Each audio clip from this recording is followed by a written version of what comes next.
Ariely King here today with Dan Ariely. Dan Ariely is a professor of behavioral economics, and he's just released a new book, The Honest Truth About Dishonesty. Dan, thanks for joining me today. My pleasure. So, Dan, you're an extremely accomplished author and a professor as well, doing a lot of primary research.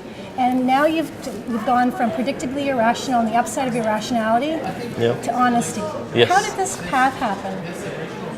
Well, I think part of it is what's happening in the world around us, from Enron, the financial crisis. And my first two books were really a collection of very different research topics. And I did a little bit of kind of more body of research on pain.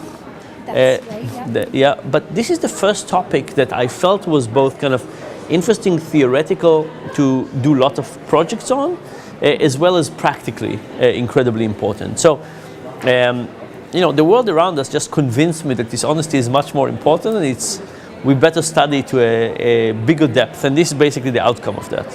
Well, and in your book, I understand that you talk about it's not the really, really dishonest people that affect us, it's the little dishonesties. Can you talk to that? So of course, big dishonesty does affect us, right? There are people there who are, psychopaths and, terrible people. The thing is, it's relatively easy to identify those people. And there are very few of them. The realization that we have from the research is that lots of us can cheat just a little bit and feel good about ourselves. And because there's lots of us, and we can do it many times, the consequence is much higher. So, for example, in the whole book, I described research with about 30,000 people. And from these 30,000 people, we had a handful of big cheaters, and together they stole $150 from me.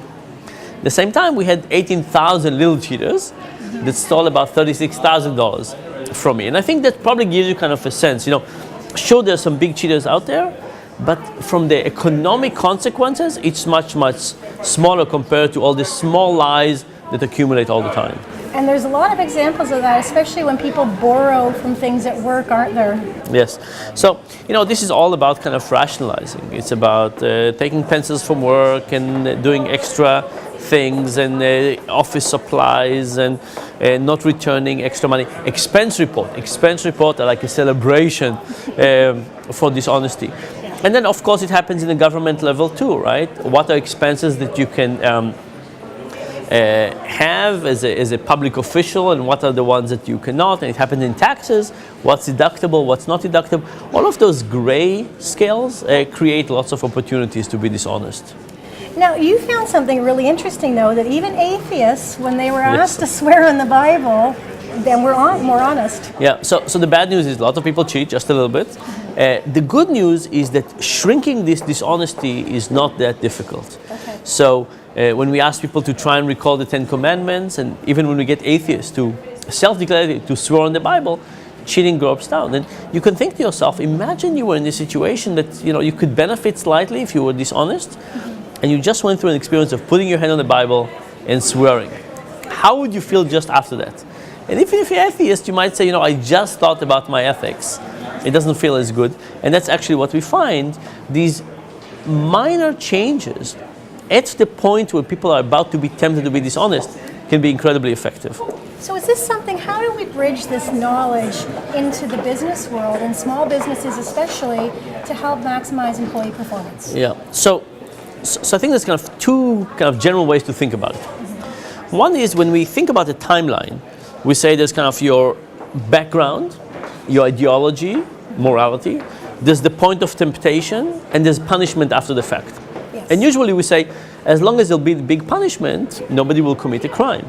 We find that punishments don't really affect people that much, right? People don't think about them, therefore they don't influence them.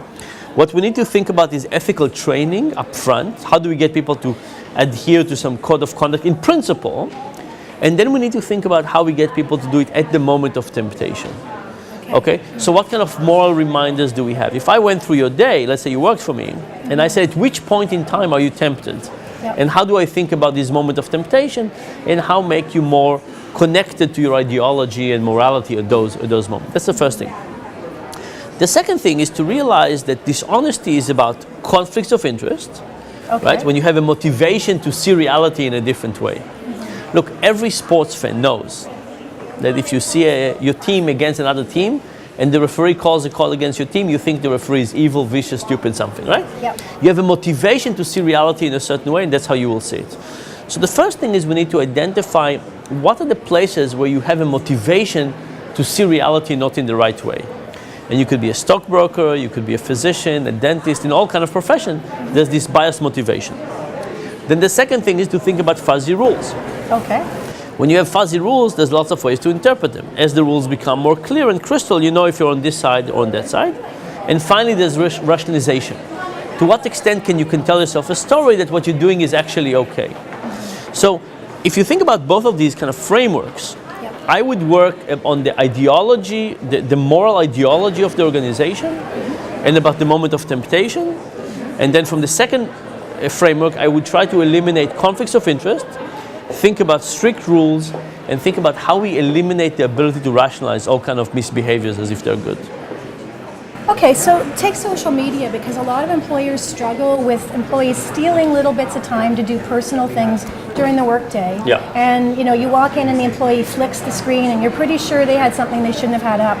If that's a specific example, how do we stop the employees and allow them to have the tools for work but not abuse them? Yeah, so I think what we need again is kind of strict rules, right? If you have rules that are very fuzzy, what is going to be enough? And Facebook, by the way, they want you to be on Facebook all your work hours, right? That's where they make their money. Yeah. So I think there's a question of how do you create rules that people more clearly know if they're in or out. If you tell somebody a rule like you can do half an hour a day, how to figure it out, right? Have I done 20 minutes? It's more, maybe I'll do less tomorrow. But if you, for example, had a rule that says you can do it between 12 and 1, now it will become very easy to know if you're a part of the rule or not part of the rule. Think about something like Alcoholics Anonymous. Okay. Alcoholics Anonymous have very strict rules, no drinks. Why not have a rule that says half a drink a day? Because we know what will happen, right? The glass will get very big, you'll say I'll drink now for next week, I didn't drink 2 weeks ago. Yeah. Right? So when you have clear, well-specified rules, it's easy to know where you are. By the way, this is also why it's easy to stop smoking compared to dieting. When you're smoking, you're a smoker or not. Dieting, it's always just another fork or spoon. Very hard to know where you are. Yeah, we all can. Yeah. So I think that we love flexibility.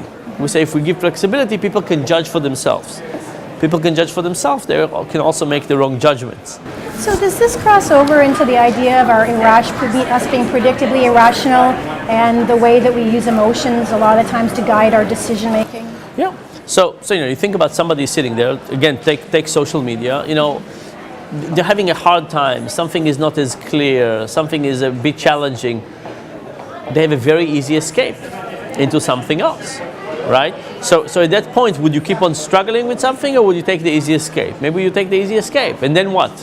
You forget yourself. You do more and more and more, and Facebook wants you to do more and more and more. So as a consequence, we get led by the environment in which we are. If you knew this was not tempting, it wouldn't be that difficult. So I don't think that workplace need to be tyrannical. We do want people to be happy and satisfied and get all of their needs fulfilled. But I think we need to think about how to help people do that, right? By the way, if somebody is looking at the screen and continuously tempted, should I check Facebook? That by itself is a bad thing, right? Ideally, you would want somebody not to be tempted at all. How do we do that? Well, I think basically fixing hours is helpful, right? If you say it's only between 12 and 1, it's not 12, you're not allowed to do it. Well, Dan, I know they're signaling me that they want you on stage and that we're out of time. But Dan's just got a new book out, and it's The Honest Truth About Dishonesty. All of his books are excellent. I recommend them all. Thank you so much for taking the time to talk to me. Thank you, I appreciate it.